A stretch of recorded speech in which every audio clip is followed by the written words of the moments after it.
Assalamualaikum warahmatullahi wabarakatuh. Alhamdulillah, kali ini kita bisa bertemu kembali dalam pembelajaran daring mata pelajaran Al-Quran Hadis. Dan saya berharap kalian semua dalam keadaan sehat walafiat sehingga bisa mengikuti pembelajaran pada hari ini dengan baik. Sebelum kita memasuki materi pembelajaran, marilah kita berdoa terlebih dahulu dengan membaca surah Al-Fatihah.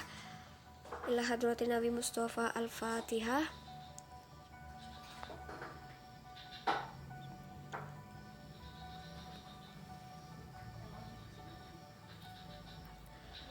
Selanjutnya, di sini ada tujuan pembelajaran. Yang pertama, kalian dapat mengartikan hadis tentang perilaku tolong-menolong riwayat Al-Bukhari dari Abdullah ibnu Umar dan hadis riwayat Muslim dari Abu Hurairah. Yang kedua, kalian dapat memahami isi kandungan hadis tentang perilaku tolong-menolong. Jadi di pembelajaran kali ini kita akan belajar tentang hadis. Jadi di sini tuh ada dua hadis. Ini hadis yang pertama, hadis riwayat Bukhari yang berbunyi Ani bin Syihabin anna Salim bin Abdullah bin Umar akhbarahu anna Abdullah bin Umar akhbarahu anna Rasulullah sallallahu alaihi wasallam qala al-muslimu akhul muslimi la yazlimuhu wa la yuslimuhu man kana fi hajati akhihi kana Allahu azza wa jalla fi hajatihi wa man farja an muslimin kurbatan farrajallahu anhu biha kurbatam min kurabi yaumal qiyamah wa man satara musliman satarallahu azza wa jalla yaumal qiyamah. Rawahul Bukhari, yang artinya dari Ibnu Syihab, sesungguhnya Salim bin Abdullah telah mengkhabarkan kepadanya bahwa sesungguhnya Abdullah bin Umar radhiyallahu an mengabarkan Rasulullah shallallahu alaihi wasallam bersabda, Muslim yang satu adalah saudara Muslim yang lain. Oleh karena itu, ia tidak boleh menganiaya dan menyerahkannya kepada musuh. Barang siapa memperhatikan kepentingan saudaranya, Allah akan memperhatikan kepentingannya. Barang siapa membantu kesulitan seorang muslim, maka Allah akan membantu kesulitannya dari beberapa kesulitan pada hari kiamat. Dan barang siapa menutupi aib seorang muslim, maka Allah akan menutupi aibnya pada hari kiamat.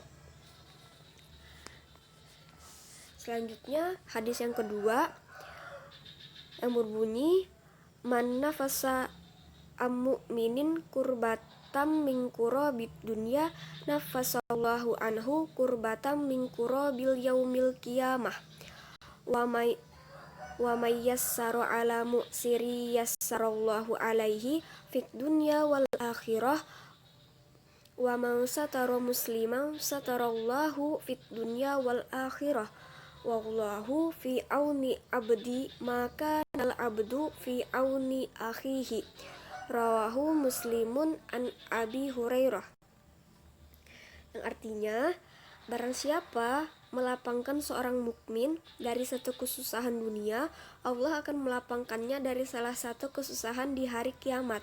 Barang siapa meringankan penderitaan seseorang, Allah akan meringankan penderitaannya di dunia dan akhirat. Barang siapa menutupi aib seorang muslim, Allah akan menutupi aibnya di dunia dan di akhirat. Allah akan menolong seseorang hamba selama hamba itu mau menolong saudaranya. Hadis riwayat Muslim dari Abu Hurairah.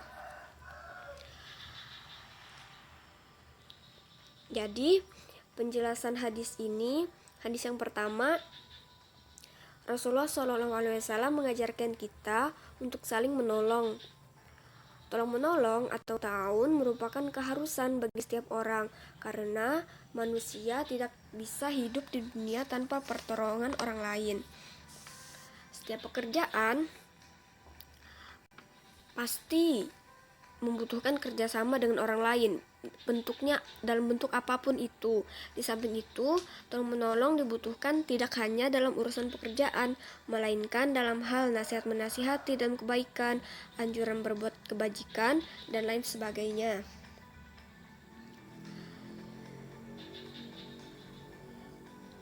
Terus dalam hadis ini juga dijelaskan bahwa Allah mengapresiasi orang yang mau membantu keperluan saudaranya.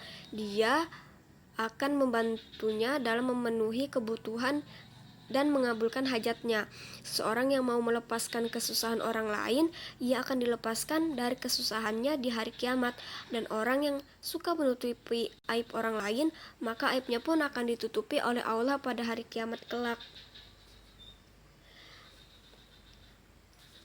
Contoh dari kita menutupi aib orang lain itu seperti misalnya ya,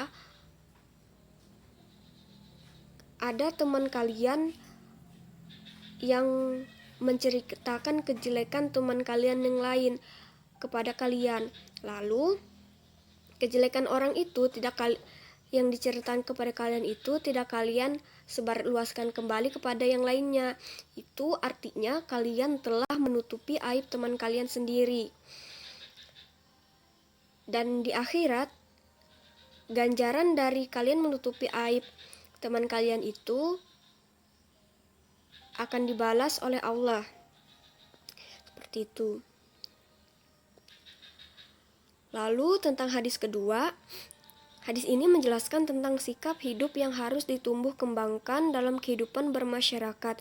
Di antara lain, sikapnya adalah kesediaan melapangkan kesusahan, meringankan beban, penderitaan, menjaga atau menutupi aib saudaranya, dan kesediaan menolong sesama.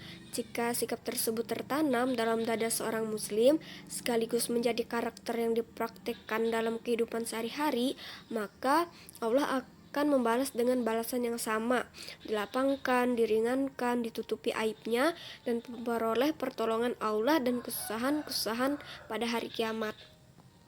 Sebenarnya, jika hal ini tertanam dalam diri kita semua, kita tidak hanya ditolong oleh Allah di hari kiamat, tetapi di dunia pun kita akan ditolong. Kita akan dilapangkan, diringankan, ditutupi aib kita di dunia ini. Sebenarnya kita semua pendosa kan? Manusia itu tidak luput dari yang namanya dosa. Tapi Allah menutup aib kita, mungkin saja Allah menutup aib kita itu karena kita juga pernah menutupi aib teman kita, membantu teman kita, melapangkan kesusahannya, dan sebagainya.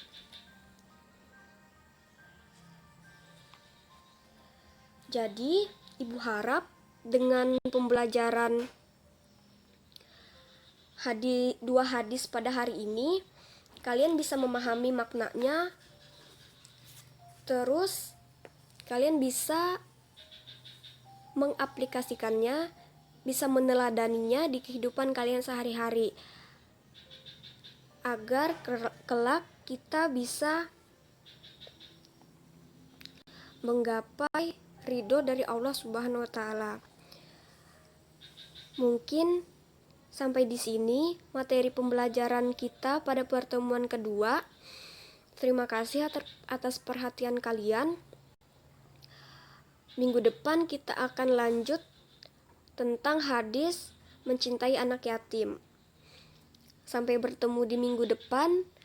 Semoga kalian tetap sehat, tetap jaga kesehatan, tetap hidup yang sehat. Akhir kata, wassalamualaikum warahmatullahi wabarakatuh.